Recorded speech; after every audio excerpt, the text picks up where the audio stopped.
When there is a disconnect between someone's actions and their words, and you don't know what to believe, then believe in the behavior. In this video, I gathered 12 psychological facts about human behavior that will hopefully blow your mind, but definitely help you to read the people in your environment much better.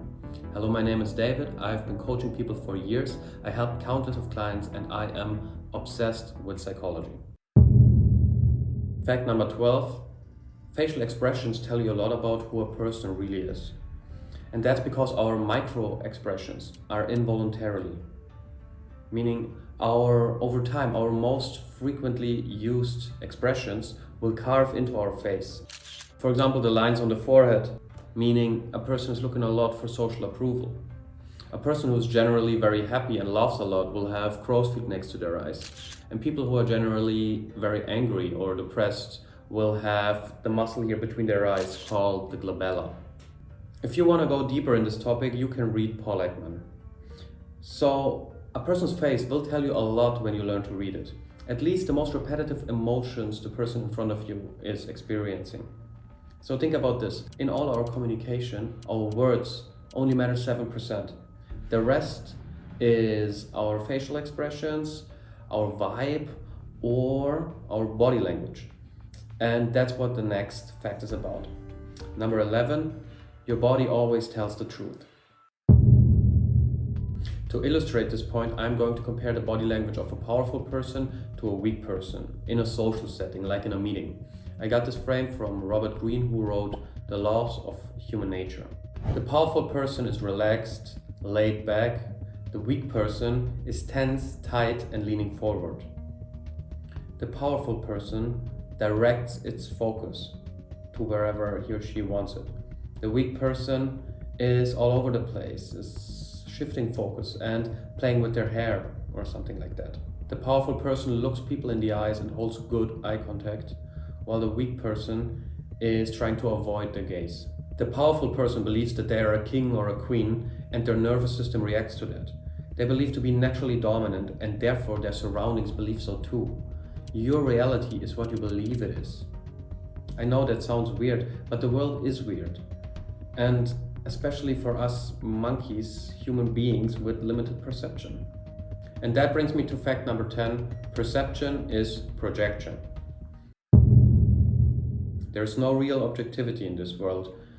Everything you experience and perceive, you do so through your lens of social programming, through your cultural upbringing, through your socioeconomic background, through your insecurities, through your beliefs and whatnot. I think it's wise to not believe your own bullshit too much. To not believe all your thoughts, your emotions, and your beliefs and understandings you have about this world. It is just way too complex and everything is constantly changing. So you can experience it, but I think you will never be able to understand it. The problem with your perception is just that it's very limited and that your brain will fill in the gaps. Your brain is literally lying to you in order to create a reality that you can handle.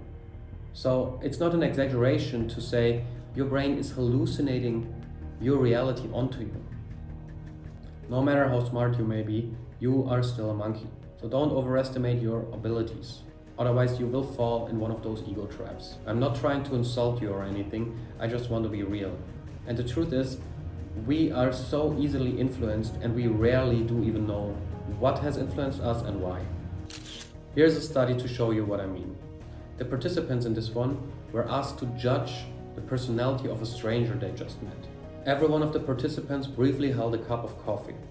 Some had hot coffee, some had iced coffee. Those who held the hot coffee described the personality of the stranger as more caring, more generous, more friendly, and those who held the iced coffee described them as colder.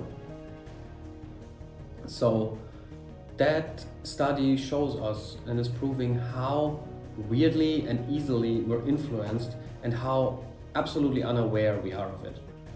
I think humility is super important in creating a wider horizon, which then enables you to see and perceive more and finer eventually. For example, how much people reveal about themselves when they are angry, for example, or when they are in other intense emotional states. And that just shows you clearly how messed up everyone around us really is. Number 9, triggers lead to the truth. Disproportionate reactions are unresolved grief patterns. Here the credit goes to Chase Hutchins, who is a former FBI interrogation specialist, and he claims that actually every bad behavior is grief in disguise, especially when it was a seemingly mild situation and the reaction was really intense. When the grief was not expressed or worked through properly in the past, it manifests in disproportionate, intense emotional behavior in the present. There are implicit memories, they're unconscious, and they most likely stem from childhood, from the ages from 0 to 10. The childhood development triangle from the book The Behavior Ops Manual describes the nervous system of a child and claims that there are 3 primal rules that get downloaded into your body from the age from 0 to 10. The first one is about your friends, and it's all about will I be liked. The second one is about safety, and it's about am I gonna be okay. And the third one is about reward. It's about will I be chosen by someone, like parents or teachers or someone.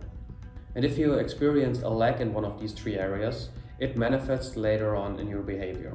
For example, let's say you are 40 years old in a business meeting with your boss, and he just plainly ignores an idea that you have brought up. And that lights up your brain, and all of a sudden you're back in grade 2 when you weren't picked for a kickball team. You can feel your body tense up and is craving for a need that has been missing as a child.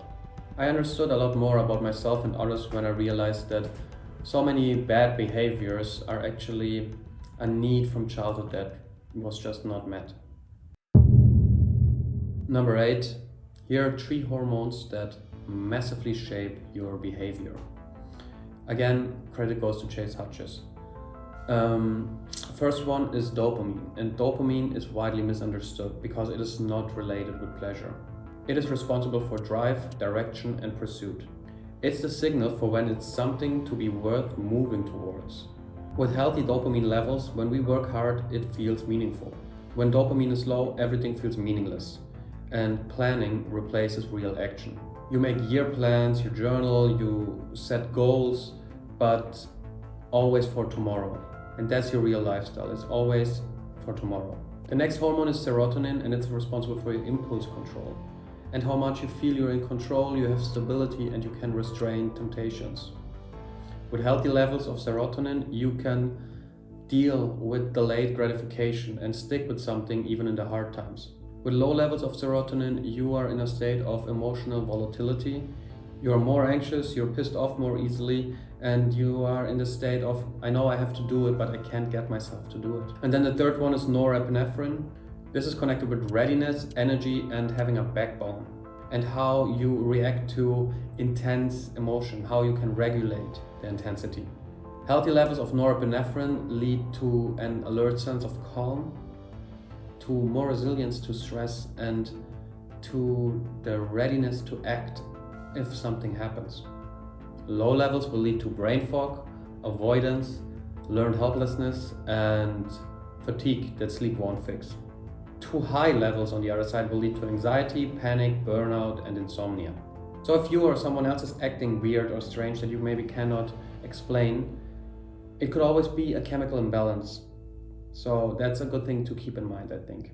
Another hormone that's very responsible for our behavior is ghrelin, and ghrelin is widely associated with our hunger. So let's call it ghrelin here, the hunger hormone. In fact, number 7, and that will probably not surprise you, hunger leads to less morality.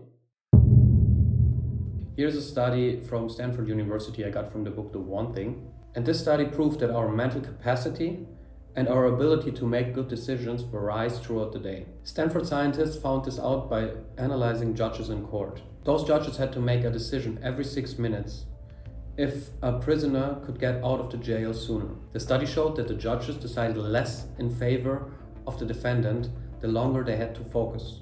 So early in the mornings and after their breaks, they were way more generous because there was more mental capacity and willpower. Fact number 6, speaking a foreign language changes your personality and behavior.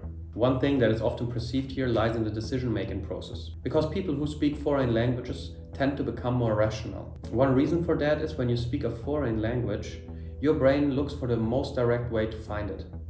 So when you look for words, you will become more eloquent, more direct, or more rational. Another reason why your behavior and personality changes is in the nature of the language you speak. A language contains way more than just words. It contains the whole generational trauma and history of its culture. And that's sometimes very subtle, but it shows in the way how you can phrase something in certain languages.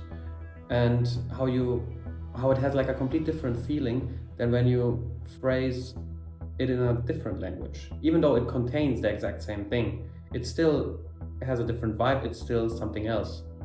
Languages are living things anyway, and they're constantly changing. Even some words change their meaning over time. Some words were normal to use a few years ago, now they're forbidden, for example. And then some languages have words for emotions that other languages don't have. So in that whole perception, in that whole reality, this kind of emotion is not existing in that way. So obviously your language shapes your reality in a really big way. So I think in general, for me at least, it's very important to watch my words. Not that I always manage that, but it's something I'm being mindful of.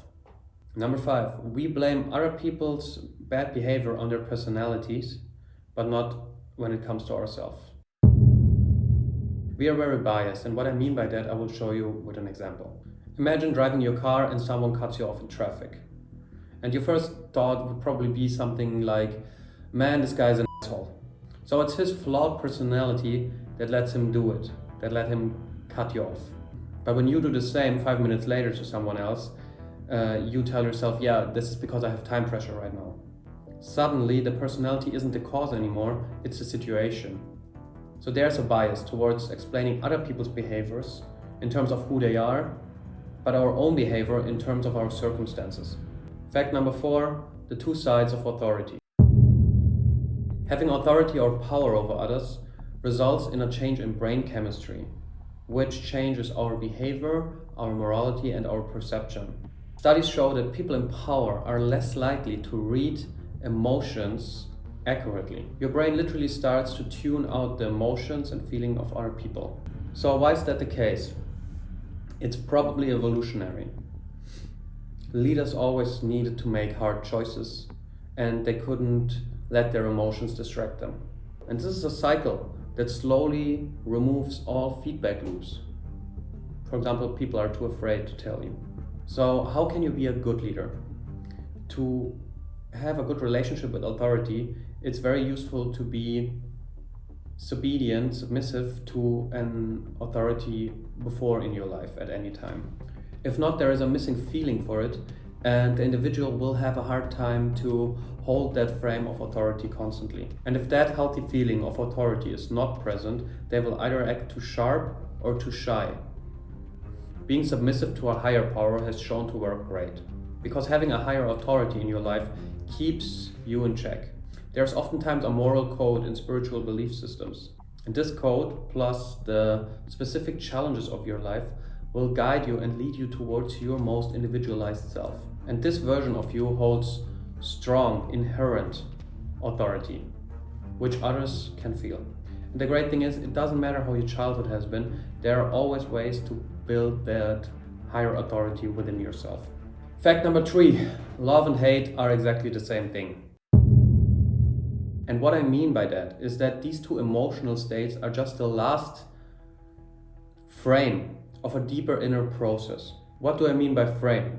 By frame, I mean the meaning that you give a certain experience from your life. Because the meaning, how you frame your experiences in your life, is completely and utterly in your control. For example, you once loved a person, now you hate him or her. So you have changed the meaning that you have given this relationship with that person from love to hate. But actually the deeper root here is, this person means a lot to me. It is very important in my world, and that hasn't changed at all.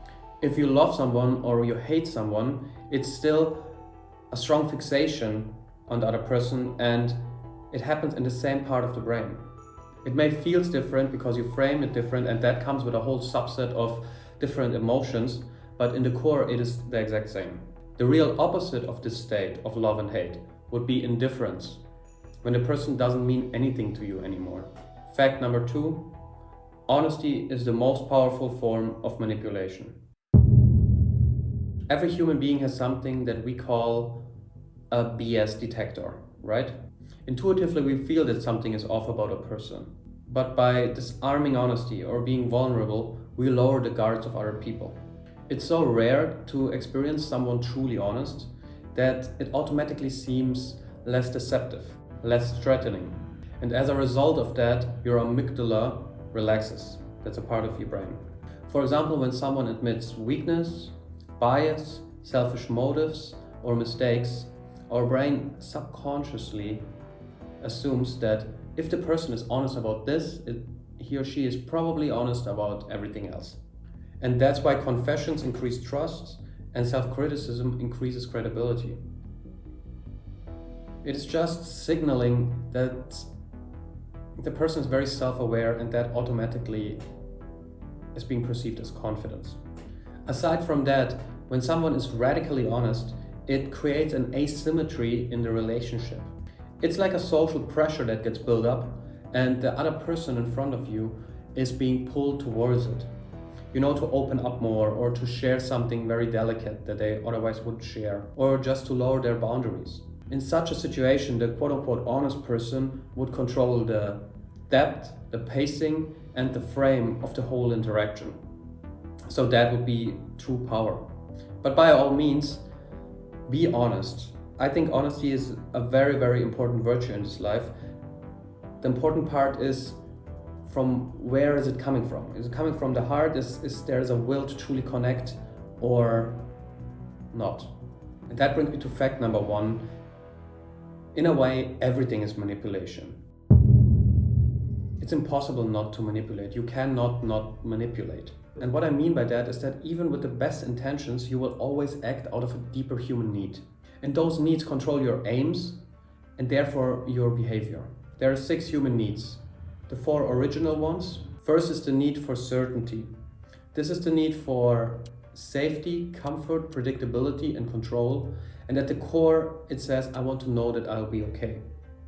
The second one is the need for uncertainty and variety.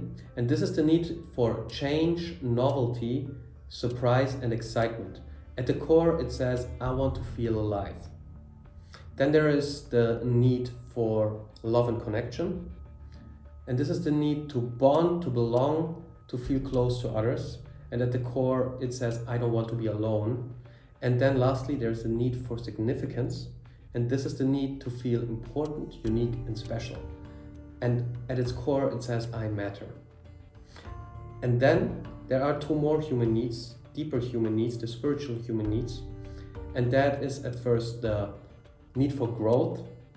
And this is the need to expand, to learn, and to improve. And at its core, it says, if I'm not growing, I'm dying. And lastly, there's the need for contribution, the need to give beyond yourself. And at its core, it says, my life means something. My life means something. Understand that every behavior in your life, if positive, negative, neutral, is an attempt to meet these 6 human needs. And if a person maybe behaves toxic, it's because something is missing. For example, a person that betrays their values, it's usually connected with one of the 2 core fears that all human beings share and have in common. And that at first is, I'm afraid of not being good enough. And the other fear is, I'm afraid that I won't be loved. Those fears are very blinding and oftentimes lead to very bad behavior. But I want to end this video with the definition of fear. Fear means false evidence appearing real. Anyway, thank you very much for liking and subscribing. I appreciate it very, very much. Here is a video about The Courage to be Disliked, a book that contains controversial psychological insights. I wish you a lot of fun and bye.